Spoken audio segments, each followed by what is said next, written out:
How cold is not enough. How's it going, YouTube? Tim Tuts here, and today I'm going to be showing you how to fix your drive or your USB stick or anything you got connected to the computer. In this example, I have a USB stick that does not work. It is in the computer, and if I double click on it, it's asking me to insert it. And we're going to find out the reason why and fix it using Diskpart. So here I have disk management open, and we can see that disk 1 is the removable drive D, which is the USB stick, and it has 29.18 gigabytes of unallocated space. So the first thing I'm seeing right now is it doesn't have a partition, and then without a primary partition we're not able to use the drive. So the first thing we're going to do is make sure the disk is connected.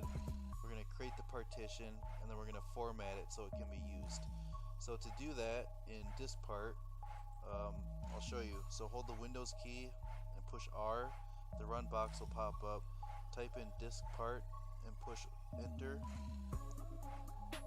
And when Diskpart opens up, the first thing you want to do is type in list disk, and this will show all the disks connected online to your computer. Make sure you select the right disk when you're doing this. So we know that my USB stick is 29 gigabytes. It's a 30 gigabyte stick, so we know that that 29 gigabyte disk is the one. So that's disk number 1. So we're going to do select disk 1, and then once we have the selected disk, then we can create the primary partition. So to do that, we'll do create partition primary. And if you want to set a specific size for the partition, you can do size equals, and then you can type in, whatever you want for the size. But if you leave that out of the command, it will just simply use the whole drive as the partition. So we're just going to go ahead and hit enter. And now what we're going to do is I'm going to go back to the disk management and show you what happened here. So as you can see, this line is now blue and it's not black anymore, so that means we do have the partition. However, there is no file system yet on the disk that can be used because it needs to be reformatted first. So we're going to go back to Diskpart here, and we're going to do list volume just to show you.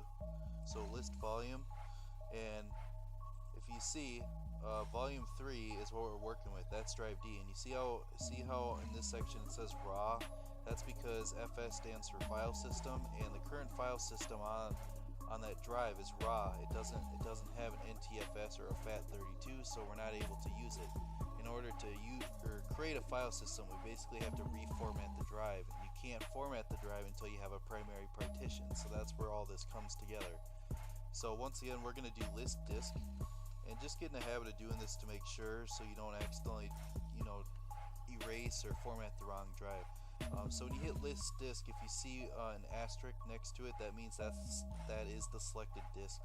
But just for habit, I'm going to type it again. So select disk 1, and what we're going to do is we're going to type in format fs file system equals ntfs quick, and hit enter.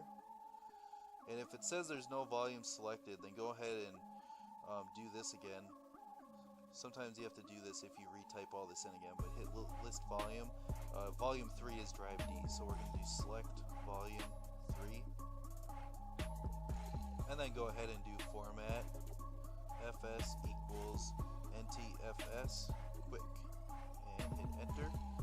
And just give it a second or two to format it. It shouldn't take too long. The bigger the drive, the longer it's going to take, but overall it shouldn't take too long. Alright, Diskpart successfully formatted the volume. So if we go back to disk management here, you'll see that disk 1, the removable disk, the USB stick, currently has a healthy primary partition, and the file system is NTFS.